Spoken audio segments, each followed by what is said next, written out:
तो सवालों का जो सिलसिला होगा वो बहुत मजेदार होने वाला है मेरे ख्याल से। Thank you. ये सब लाइव अभी हम टेलीकास्ट कर रहे हैं Shivraj ji, direct live Republic Bharat, Republic media network पे लाइव जाएगी। तो जो भी हो, डायरेक्ट हो, डायरेक्ट हो, क्लियर हो, सबने बहुत प्रतीक्षा की है, सीधी बात हो जाए। आपने अपने मंत्रालय के बारे में जो आपने कहा, जो उपलब्धि है, जो अचीवमेंट्स है, टारगेट्स है, राष्ट्रीय स्तर पर डेवलपमेंट की बात जो हो रही है, ये सब कुछ बहुत इंपॉर्टेंट है, मगर ये सब करने के लिए आपको इलेक्शन भी जीतना पड़ता है। अब ये बिहार में आपको तो सब चीज़ों के बारे में पता है Shivraj ji, you know the detail. आप हमारे साथ शेयर करें कि इस बार कितनी थ्रेट है एनडीए को बिहार में, क्योंकि एक तरफ से तेजस्वी आ रहे हैं, एक तरफ से पीके वोट काट रहे हैं, तो थोड़ा सा अनसर्टेन क्लाइमेट लग रहा है। और हर बार हर राज्य चुनाव के बाद ऑपोजिशन खड़ी हो जाती है अगर आपका थोड़ा सा आपके आंकड़े इधर उधर हो जाए, जैसे वो सवाल पूछते हैं। तो इस बार थोड़ा सा क्या सिचुएशन टाइट है बिहार में? बिहार में विकास की बयार है, बह रही है। डबल इंजन की सरकार जी, यहाँ प्रधानमंत्री श्रीमान नरेंद्र मोदी जी के नेतृत्व में बिहार में जो विकास के काम हुए हैं जी, वो अद्भुत और अभूतपूर्व सारा बिहार महसूस कर रहा है। और दूसरी तरफ नीतीश जी के राज में जो सुशासन और जन कल्याणकारी योजनाएं हैं वो समाज के हर वर्ग के लिए है। और इसलिए मैं पूरे विश्वास के साथ कहता हूँ, महागठबंधन गठबंधन नहीं, ठगबंधन है। और आपस में ही अब तक सब कुछ तय नजर नहीं आ रहा। वो लोग कैसे हैं ये सारा बिहार भी जानता है और देश भी जानता है। और इसलिए मैं आज पूरे विश्वास के साथ कह रहा हूं कि अब तक का सबसे बड़ा बहुमत बिहार के चुनाव में एनडीए को मिलेगा। अगर 5 से 10% वोट भी प्रशांत किशोर ले जाए तो माना जाता है उसमें से 80% आपके वोट जाएंगे। हमारे पास जो विकास और जन कल्याण के काम हैं, हम मखाना अगर होता तो मखाना बोर्ड बनाए, खेती अगर होती तो खेती में किसानों के कल्याण की योजनाएं बनी है, यूथ के लिए जो कुछ नीतीश कुमार जी ने किया है, प्रधानमंत्री जी ने किया है, तो समाज का हर वर्ग आज वहाँ एनडीए के साथ खड़ा नजर आता है। और इसलिए किसी तीसरी पार्टी से भी एनडीए की सेहत पर कोई फर्क नहीं पड़ेगा। डोनाल्ड ट्रंप चाहते हैं कि भारतीय किसान, भारतीय एग्रीकल्चर में उनको एंट्री मिले। इस पर आपने ज़्यादा कुछ कहा नहीं है, मगर ग्लोबल हेडलाइन यही है कि डोनाल्ड ट्रंप की जो फाइट है भारत के साथ, वो मैक्सिमम फोकस आपके मंत्रालय, आपके एरिया में घुसना चाहते हैं। डोनाल्ड ट्रंप चाहते हैं, और ये सवाल पूछा नहीं गया, आज मौका मिले तो मैं पूछूंगा, सार्वजनिक जीवन में हम भी एक तरह से, और ये सवाल लोग चाहते हैं हम पूछे कि कैसे आप इस प्रेशर को मैनेज करेंगे। डोनाल्ड ट्रंप बहुत अनप्रेडिक्टेबल व्यक्ति हैं, कभी ट्वीट कर देते हैं, कभी ट्रूथ सोशल में बात कर देते हैं, वो तो नेतन्याहू को भी बोल देते हैं बीबी डू दिस डू दैट। अभी नरेंद्र मोदी जी ने कहा, इंडिकेट किया, मगर आप कितनी दूर जाएंगे? How far will you go to protect Indian farmers? ये जो फाइट होने वाली है अमेरिका के साथ, कितने दूर जाएंगे शिवराज जी आप हमारे किसानों के हितों को प्रोटेक्ट करने के लिए?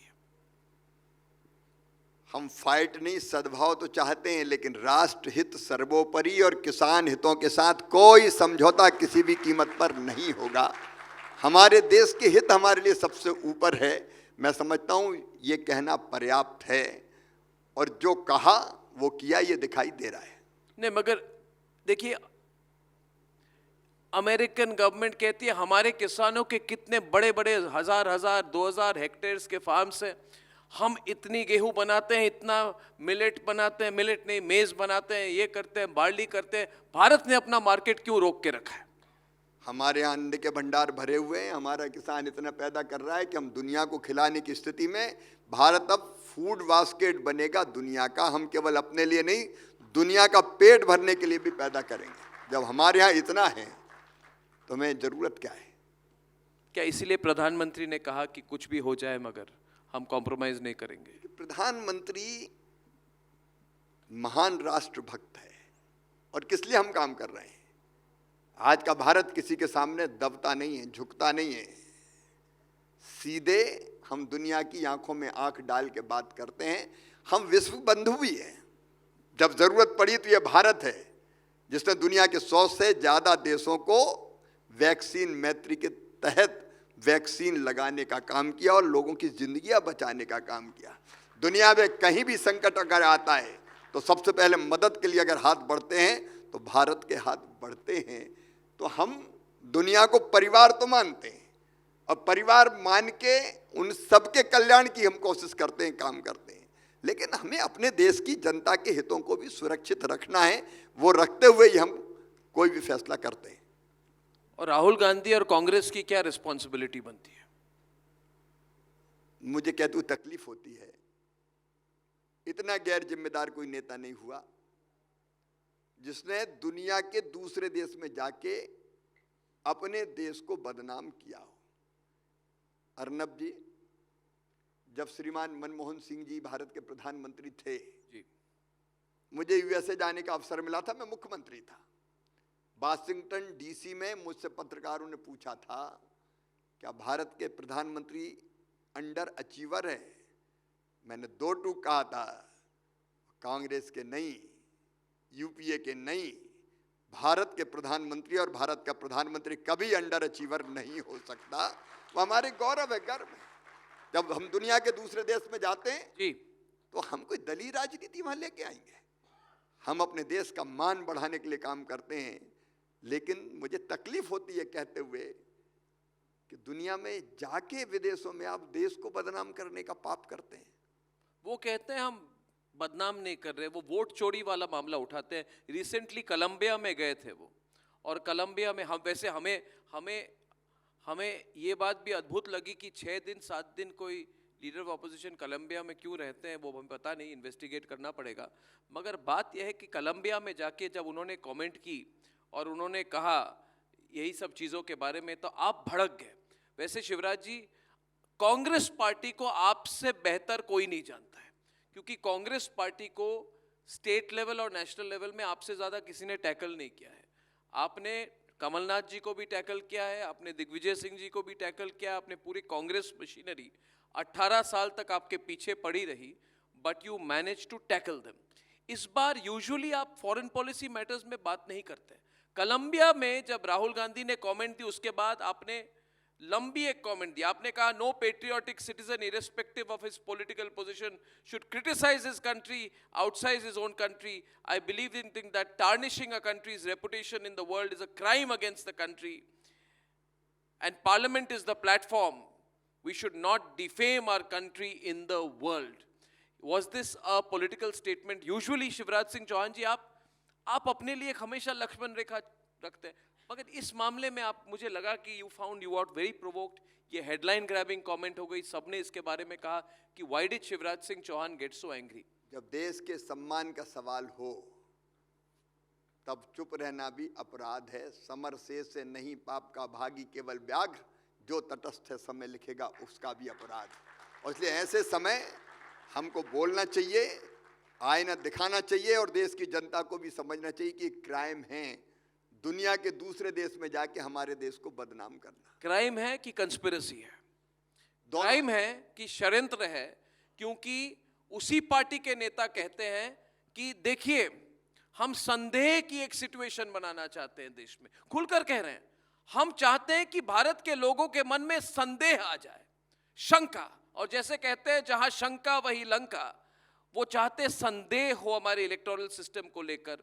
क्या आपको लगता है ये संदेह वाली राजनीति कहीं lie repeated 1000 times Shivraj ji is seen to be the truth? कोई 1000 बार झूठ बोले, सुप्रीम कोर्ट कुछ भी कह दे, इलेक्शन कमीशन कुछ भी कह दे, मगर क्या संदेह का एक माहौल बनता है? आप लोगों से मिलते हैं, क्या उनके मन में आज संदेह का माहौल बन गया हमारे इलेक्शन सिस्टम, हमारे इलेक्शन कमीशन, इस सब को लेकर क्या संदेह है? भारत दुनिया का सबसे बड़ा लोकतंत्र है और हमारे यहाँ आपने देखा 1977 में कैसे जनता ने सरकार बदली, फिर 1980 में भी बदली, एक के बाद आप एक देखते जाएं। 10 साल आप जानते हैं कि यूपीए की सरकार भी इसी देश में चली, तब वोट की चोरी नहीं होती थी, राहुल गांधी अब जीत के आए, खुद अब जीत के आए, प्रियंका गांधी जीत के आई, हिमाचल में जीते, तेलंगाना में जीते, कर्नाटका में जीते। अगर वोट की चोरी होती तो एक भी सीट जीत पाते क्या? जीत जाए तो ठीक है चुनाव, और हार गए तो वोट की चोरी। 100 बार एक झूठ को बोलकर हमारे पूरे चुनाव की व्यवस्था को संदेह के कटघरे में खड़ा करने का पाप भी अगर कोई कर रहे हैं तो वो कांग्रेस और राहुल गांधी कर रहे हैं। लेकिन जनता सब समझती है, पब्लिक है, सब जानती है, सब समझती है कि सच क्या है। अगर हम वोटर लिस्ट शुद्ध करें, हम नहीं, इलेक्शन कमीशन, तो भी आपत्ति है।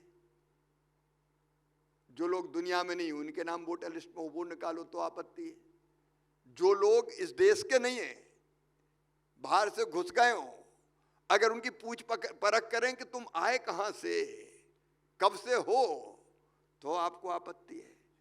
जनता इस सच को जानती है और इसलिए वातावरण संदेह का बनाने की कोशिश की गई है, लेकिन जनता कभी इसको सच नहीं मानेगी। हमारा लोकतंत्र पवित्र है, हमारी चुनाव की संपूर्ण व्यवस्था पवित्र है और लोगों को उस पर पूरा भरोसा है। आप इन चीज़ों पर, जब आप कैबिनेट में बीजेपी के हाईएस्ट लेवल पे जब आप बैठ के डिस्कस करते हैं, तो आपको चिंता नहीं होती कि क्या आप डिस्कस नहीं करते कि आजकल के सोशल मीडिया के ज़माने में इंस्टेबिलिटी एक फॉर्म ऑफ पॉलिटिक्स बन गई है?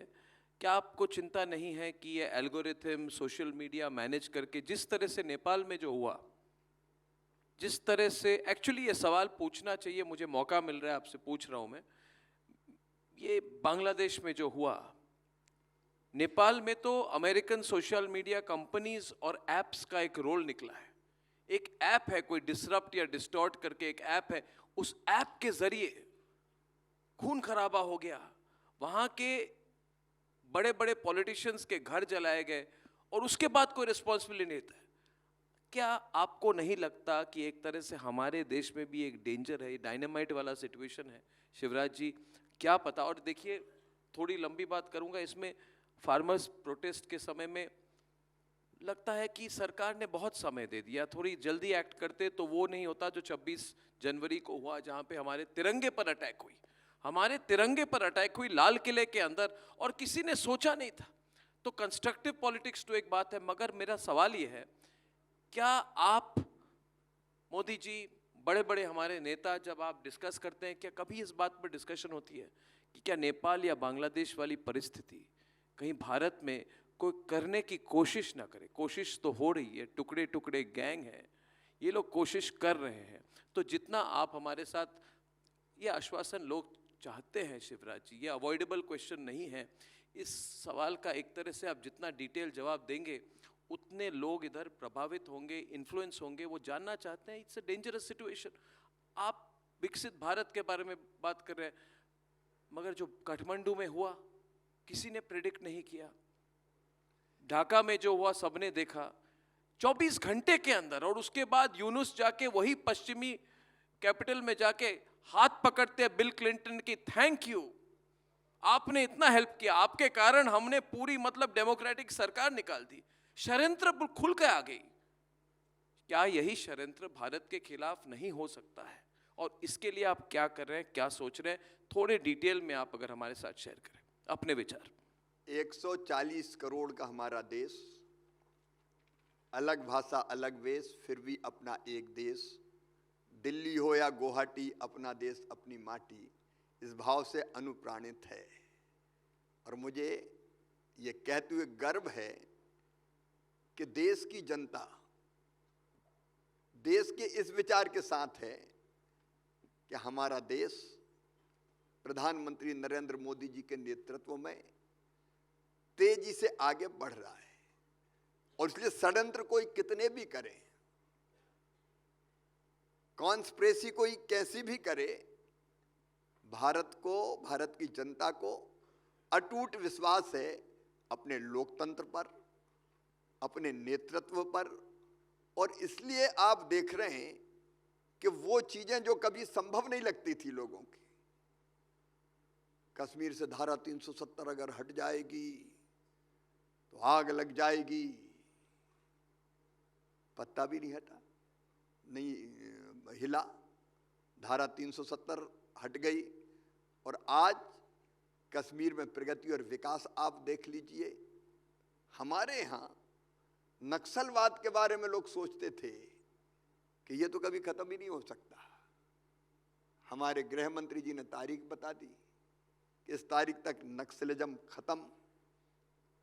आंतरिक शांति और व्यवस्था बनाने के जो प्रयत्न हुए हैं उनके परिणाम दिखाई दे रहे हैं कि पूरा देश मजबूती के साथ आगे खड़ा है। और हमारा जो यूथ है, नौजवान है, चाहे उसकी शिक्षा हो, चाहे स्किल डेवलपमेंट हो, चाहे रोजगार हो, हर दिशा में जो काम चल रहा है वो भी देश के भविष्य को पूरे विश्वास के साथ देख रहा है कि अब कल का भारत कैसा होगा और कहाँ पहुंचेगा। और इसलिए कोई कितने भी सपने देखे, संदेह का वातावरण खड़ा करे, भारत भारत है, एक रहेगा, तेजी से बढ़ेगा और दुनिया को दिशा दिखाएगा। अगर 240 का आंकड़ा नहीं होता, अब डायरेक्ट सवाल, अगर 240 का आंकड़ा नहीं 280 होता, 300 होता, 270 होता, तो क्या यूनिफॉर्म सिविल कोड हो जाती? आपके जो कोर इश्यूज हैं, क्या 5 साल की उसकी मतलब 5 साल से वो पोस्टपोन हो गए हैं?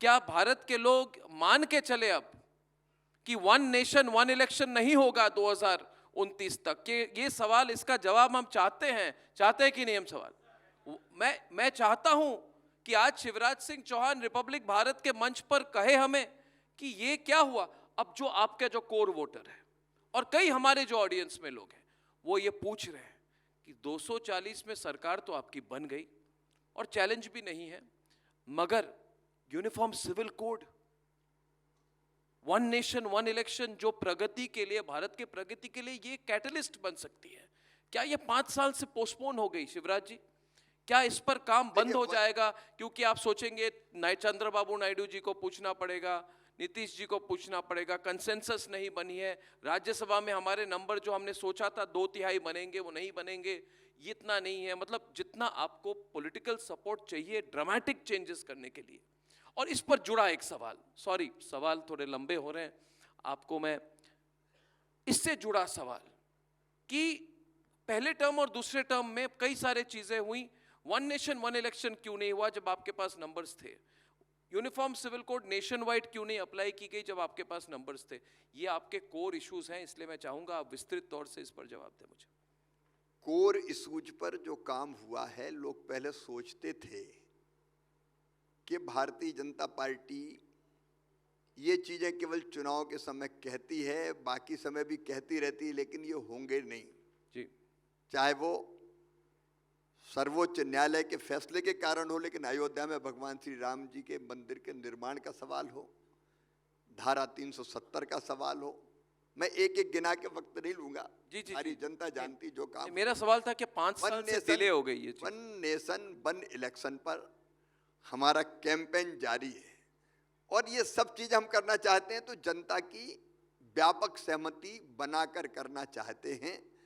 आज भी सरकार के पास, एनडीए के पास कंफर्टेबल मेजॉरिटी है।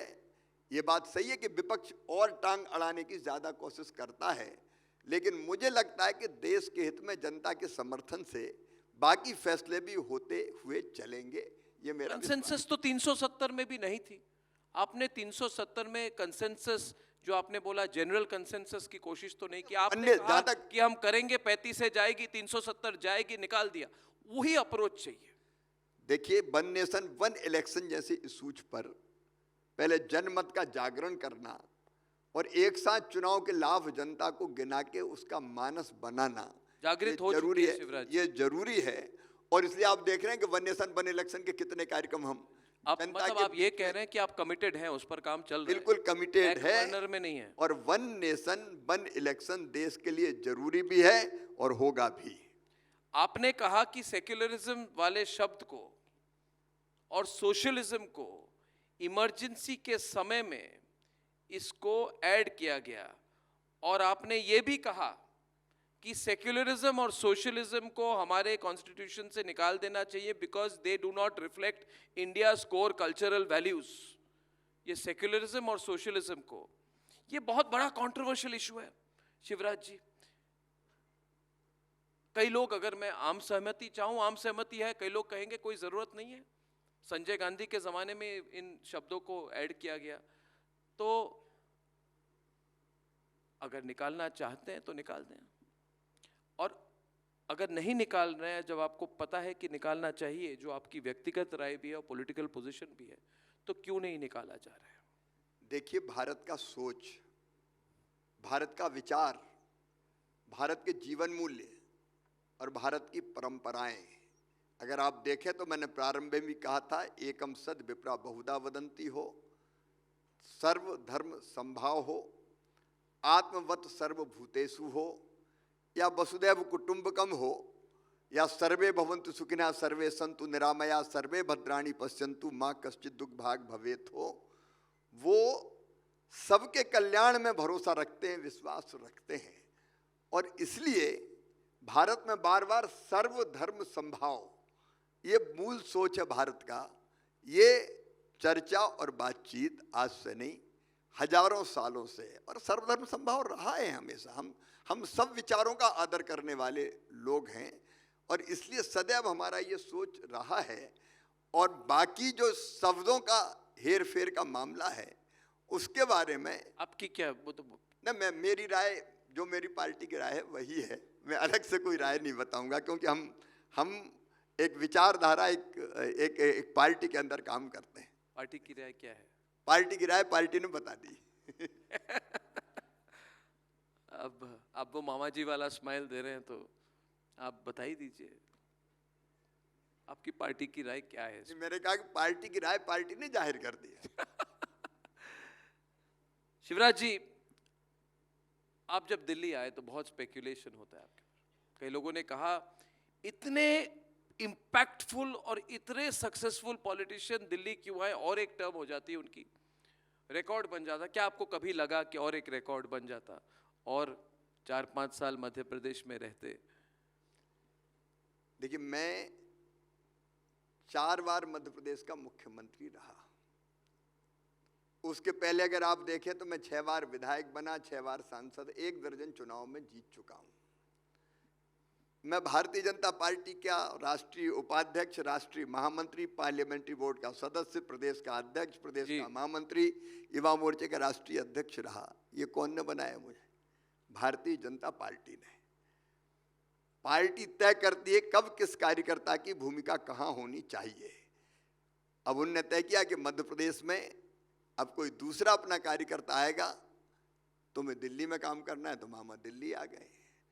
हमारा जीवन एक मिशन है, और जब आप एक मिशन में काम करते हैं तो आप खुद ये फैसला नहीं करते कि आप कहाँ रहोगे। मिशन तय करता है कि आप यहाँ काम करोगे। हमारा काम है जो दायित्व दे दिया जाए उसको पूरी मेहनत और ईमानदारी से करो, केवल देश के लिए, समाज के लिए और अपने मानव जीवन की सफलता और सार्थकता के लिए। कई बार मनुष्य जो होता नहीं है, जो होता है वो तो करता नहीं है, और जो नहीं होता वो बनने की कोशिश करता है। ऐसे में सब चीज़ें बिगड़ती है। और इसलिए पार्टी ने जब कहा मध्य प्रदेश के मुख्यमंत्री, तो मध्य प्रदेश के मुख्यमंत्री थे। पार्टी ने कहा कृषि मंत्री, तो कृषि मंत्री हैं और ग्रामीण विकास मंत्री हैं। आगे की ambition, personal ambition? Personal ambition कुछ नहीं। बहुत स्पेकुलेशन, जब तक सांस चले। बहुत स्पेकुलेशन है आपको लेकर, हमेशा स्पेकुलेशन रहती है। मेरा जो मन कहता है, अंतर आत्मा कहती है, वो केवल एक ही बात कहती है, जब तक सांस चले अपने देश और अपने देश की जनता के लिए काम करते चलो, और काम वो जो पार्टी तय कर दे। क्योंकि अपने बारे में व्यक्ति सोचता है तो कई गलत फहमियों का शिकार हो जाता है। अपने बारे में फैसला आप पार्टी पे छोड़ दें। आखिरी सवाल, 45 से 50 साल के इस सार्वजनिक सफर में कोई एक मोमेंट अगर आपको लगे शिवराज जी, जो आपको लगा कि आप पर मैक्सिमम इम्पैक्ट हुई, मतलब आपका लाइफ चेंजिंग मोमेंट, पर्सनल हो, प्रोफेशनल, हर व्यक्ति के जीवन में वो ऐसी कोई समय आती है जब ये गेम चेंजिंग मोमेंट हो जाता है। आपके लिए वो गेम चेंजिंग मोमेंट क्या था, अगर आप हमारे के साथ शेयर कर सके, सबसे important moment in your life which changed your life forever. Shivraj. बचपन की घटना है। मैंने अपने जो प्रारंभिक भाषण था उसमें भी उल्लेख किया था। हमारे यहाँ मेरे गांव में, जैत नाम के गांव में मैंने जन्म लिया, पैदा। थोड़ी चेतना विकसित हुई, बड़े हुए तो हमने ये देखा कि बेटा बेटी में भेद होता है। एक बहन को पहली लड़की हुई तो घर में मायूसी छा गई कि बेटी पैदा हो गई, चाह बेटे की थी। दूसरी पैदा हुई तो सास नाराज हो गई कि दूसरी भी लड़की पैदा हुई। जब तीसरी बेटी आई तो परिवार के लोगों ने कहा अब इसकी दूसरी शादी कर दो, ये तो लड़के को जन्म ही नहीं दे रही। जब कभी घर में कोई झगड़ा होता था तो पति बिना किसी संकोच के थप्पड़ या डंडा अपनी पत्नी को मार देता था और दौड़ती हुई वो दूसरे के घर में घुसती थी बचाओ। और थोड़ी देर के बाद वही पत्नी अपने पति के लिए खाना बनाती थी और कोई पूछता था क्यों, तो कहती थी मेरा आदमी मारे चाहे पीटे। ये बात मेरे मन को बहुत तकलीफ देती थी और तब मन में ये विचार पैदा हुआ कि बेटियों के लिए, बहनों के लिए कुछ ना कुछ करना चाहिए। तो मैं जब विधायक सांसद नहीं था तब भी मैं गरीब बेटियों की शादी करने की कोशिश करता था अपने कार्य क्षेत्र में, कभी 5 की, कभी 10 की, कभी 15 की।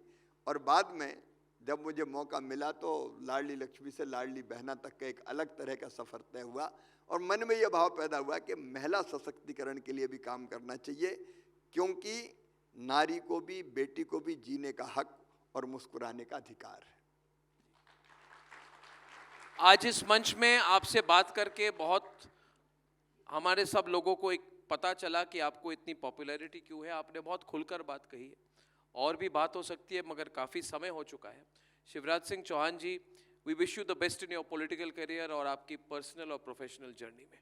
और आज जो आप आए, इतना समय आपने हमें दिया, मुख्यमंत्रियों की अपॉइंटमेंट आपने क्लोज की, मगर आप रिपब्लिक भारत में आए, for that we are ever grateful to you. Let us give Shivraj Singh Chouhan ji a big round of applause. Thank you very much, Shivraj ji. Thank you. धन्यवाद अर्नब जी, आपको भी बहुत बहुत धन्यवाद।